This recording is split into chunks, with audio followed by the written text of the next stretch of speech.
What's going on, beautiful people? Welcome to another episode of Stay Vibrant.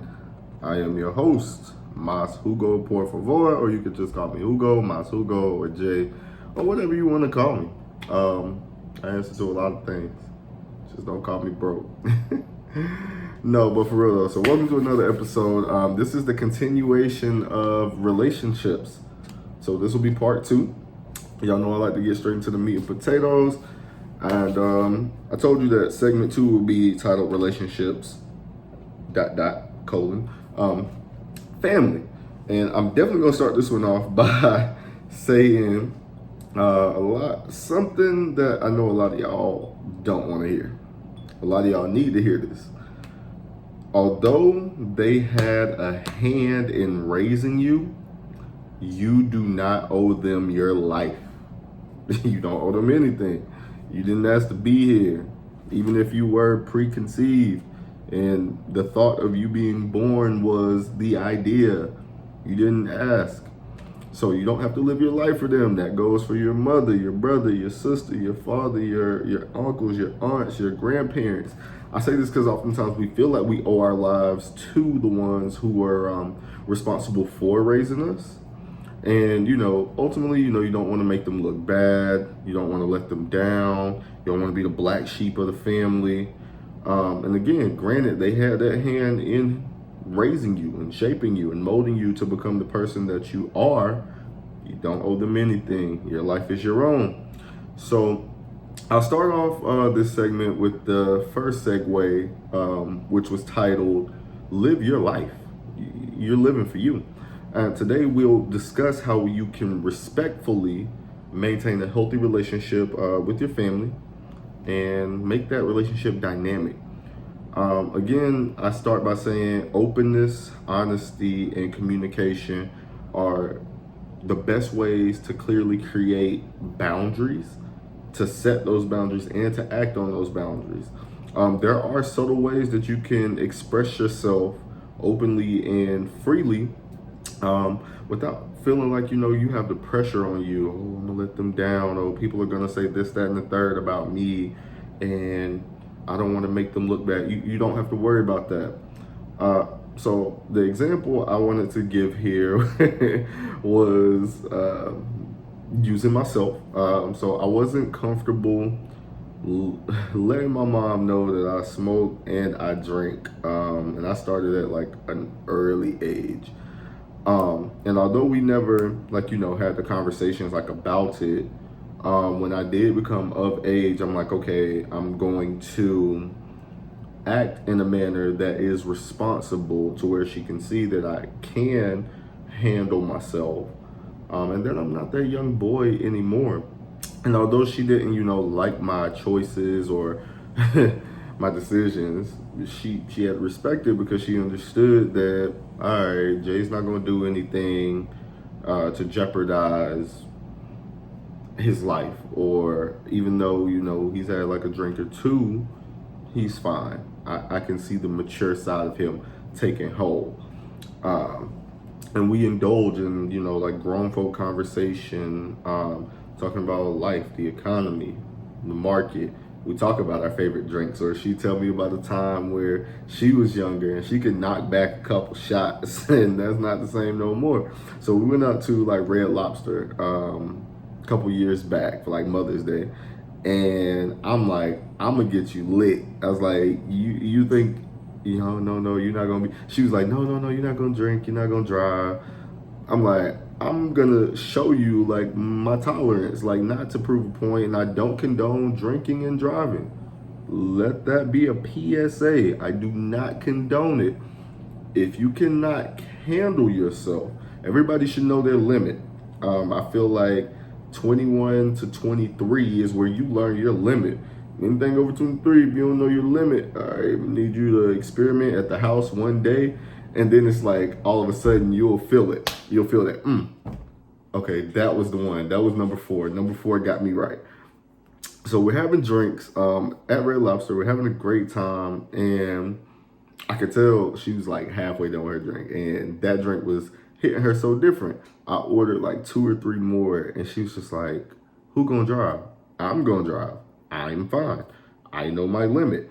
And got us home like safe, secure, had a good time, laughed, joked the whole way home. Of course, she's just giggling because she's so silly because she can't handle her liquor. But I'm like, oh, okay. And I think that was the moment where she realized, she's like, oh, okay, so he's really good. Um, and I do also feel like, not even just like our parents, like your brother, your sister, your aunts, your uncles, any advice that they've ever given you, listen. Just be quiet. Listen, because they're speaking from their perspective and their experience, what they got to observe. So it's always nice to have like another viewpoint on many different situations. So respecting their values and taking into consideration how they feel makes them feel appreciated, and it makes them feel like you were listening with the intention of not only just hearing them but taking like a piece of what they said, and okay, I heard you, and I'm gonna consider what you're saying, but ultimately at the end of the day the decision is still yours. The next segue I'll be transitioning to is what you should and shouldn't accept um, in your family relationship, in that dynamic, which is hard because the hard part about maintaining that family relationship is knowing what you should and shouldn't accept, especially with how they treat you. I believe just as human beings, like there are certain acts that we do out of respect for one another, uh, just for the sake of human life. So like when you go to like a grocery store, right? You don't grab your groceries and go straight to the front of the line, especially if there's a line of people. No, you wait respectively for the patrons that are already there, and then you wait your turn. And that same concept even applies like with family. Like you're not just going to rush your way through life and its experiences without being shared, or without them sharing what they've gone through. Because again, they have had a hand in shaping and molding you to who you are. So it's only right that you show them that respect, and vice versa. Like the things that shouldn't be accepted, even with family, is them making you feel out of place. You jump to the front of that line, you gonna be out of place, and somebody gonna be like, "Hey, you need to get back." Or if someone is trying to put themselves before you, I'm older than you, so you have to respect what I say. Or, I'm your sister, I'm your brother, I'm your aunt, I'm your uncle. Do what I tell you to because I told you to do it. No, that's not like that's gonna make some people feel like out of place. Um, Another thing, or a few things that I can actually think of that you shouldn't accept, is being unwanted. Like that whole black sheep of the family thing. Everybody's made mistakes. Um, which that shouldn't be held over anybody's head.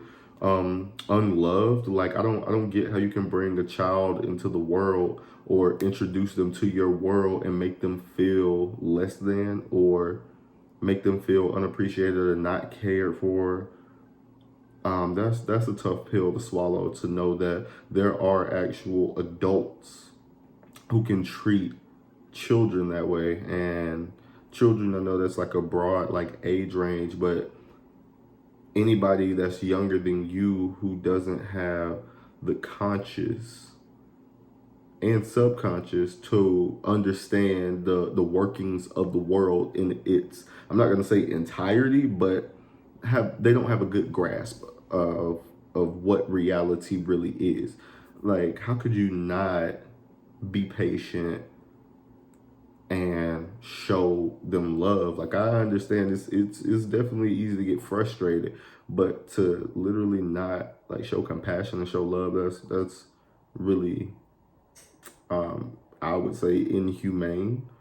And we have to be patient, even myself included. Sometimes I get frustrated like with my nephews, just like talking to them, but then I also have to reflect and remember they're not at the level, we're not on the same level, so I shouldn't be. And I'll apologize and I'll explain. And that's where again the communication piece comes in there. And they might not understand now, but they heard it, and I know later that an intent to listen will follow. um and an example I can think of, like, that really sparked this part of what should and what shouldn't be accepted was, again, reflecting back to my college days. One of my friends had like a rocky relationship with her mom, and I know a lot of people can tell me and my mom are close. Like, that's my dog, my partner in crime, and she saw it as, a little bit annoying. And I'm like, well, my relationship with my mom is my relationship with my mom. I don't know why that's bothering you. But what would happen is my mom would normally call me like once a day. And we talk for like an hour about life, politics, weather. We talk about whatever before I go back to, just myself. And it was always a permanent reminder that the world is so much bigger than you. So don't get so wrapped up in self-involved and self-absolved in yourself. You have family that are out there, and they feel, they breathe, they bleed, they live just like you. And how you want someone to help you de-stress, or sometimes you need those words of affirmation and positivity. They need that too, even if they are your parents and you've seen them at their strongest and you've never seen them weak. They need it too. So with that, she actually shared with me that she felt the way. She's like, hey, are you like a mama's boy or something? I'm like, well, what do you mean? Or what made you ask me that? And she was like, because like, every day, like you go out, why do you talk to her like every day? Like, and she kind of like a snarled up look on her face, confusion, obviously, trying to figure it out. And I'm like, okay. I was like, well, I never, really thought about it like that. I don't think I'm mama's boy, but I guess you could say that. Like, this is literally like my best friend. Our relationship is I can talk to her about anything without feeling like judged. A lot of people don't have that relationship with their parents, especially. They feel like they have to conform and act a certain way in front of their parents, grandparents, church members. No, no, no, no, no. Be you. Be free. And it was literally just like a culture shock to her. And I was like, well, what about you? Like, what's your relationship with your mom like? Like, do you talk to her? Do you call her? Do you check on her? You ask her how she's doing or how she's feeling? And she was like, my relationship with my mom is more of do as I say and not as I do, and everything will be fine. Like, my mom doesn't really, like, take what I say into consideration when I have tried to show concern or how I feel or what I think. And she's just like, I stay in the child's place. Okay, so at that point, in my opinion, and this is a conversation me and her are having, you haven't either proven yourself as a young adult who is mature enough to handle life circumstances and situations, or you have to initiate that. Like, you can't just expect respect. No, respect gets respect. I was like, try this. Why don't you, like, just talk to her? Hey, how you doing? Like, how are you feeling? Are you okay? Did you eat today? Well, talk to me about, what's going on in your life. How was work? Those type of questions, like, literally kind of break defenses. And you'd be surprised the information that you would get from people just by talking to them. So, to me, that's what's called, common courtesy, first of all, and just a simple act of kindness. And that can go a long way. I was like, my mom always shared with me, respect gets respect and disrespect gets correction. Like, that's just how it's handled. And so I remember her mom came to visit, and I was just like, try it. And she's like, hey, mom, she's like, how was your trip? Did you, how was your drive down here? And she's like, it was good. Traffic wasn't too heavy. It wasn't too bad this time, babe. Bought you some groceries, da da da da da. She's like, okay. She's like, mom, I'm gonna run to the car. I'll grab. I was like, oh, no, I'll grab the groceries for y'all. And on my way out of the door, hey, mom, do you want something to drink, or how are you feeling? And her mom was just like, yeah, I'll take some water. Like it kind of like really just threw her mom for a loop, because she had never taken that initiative to say those type of things. And mom was like, what, I like you being around because I see the influence that you're having. You're respectful. You went to the car without me even like asking, go get the groceries or anything. And I do see a difference like in my daughter. And I'm just like, nah, it's not me. It's literally her. I don't know. But all in all, again, those simple acts of kindness and common courtesy can go a long way, especially with our predecessors. And again, that statement that respect is, earned and not given, it applies to certain circumstances. I feel like, again, respect gets respect. Like, granted, although our elders might not realize, they show us respect by leading and giving us advice and counsel on how things were before and how they wish things could have been. And with us being so open the way we are and more accepting, they can actually lead the younger generations to cause that change. And that's what's happened. History has shown itself time and time again. If we listen, we literally might learn something from their experiences, and if we can relate to them, then we'll learn a lot more than we ever hoped to. The third segment and the last here is what to do, if those conversations don't go as planned. As expected, there's going to be some kickback. There's going to be some backlash, especially with you blossoming and growing into your own. So the question still remains, how do I prepare for the backlash? And the best thing I can think of, or the best way I can think of to overcome that backlash, is by understanding that backlash is a part of the realization that you have grown into your own person, and to not take it personally, to still listen to what they have to say, even though you might not agree. It's okay, again, to have a difference of opinion and to articulate yourself in a manner that is responsible and not petty, not stooping, or not going down to a level where you shouldn't be. Even that alone can actually speak volumes and show them that, dang, like, they didn't react how they used to react. I didn't make them mad. They didn't storm off. They didn't walk away. They didn't huff and puff and roll their eyes. They literally looked me in my face, heard what I said, appreciated my thoughts, and they're still gonna make a decision on their own.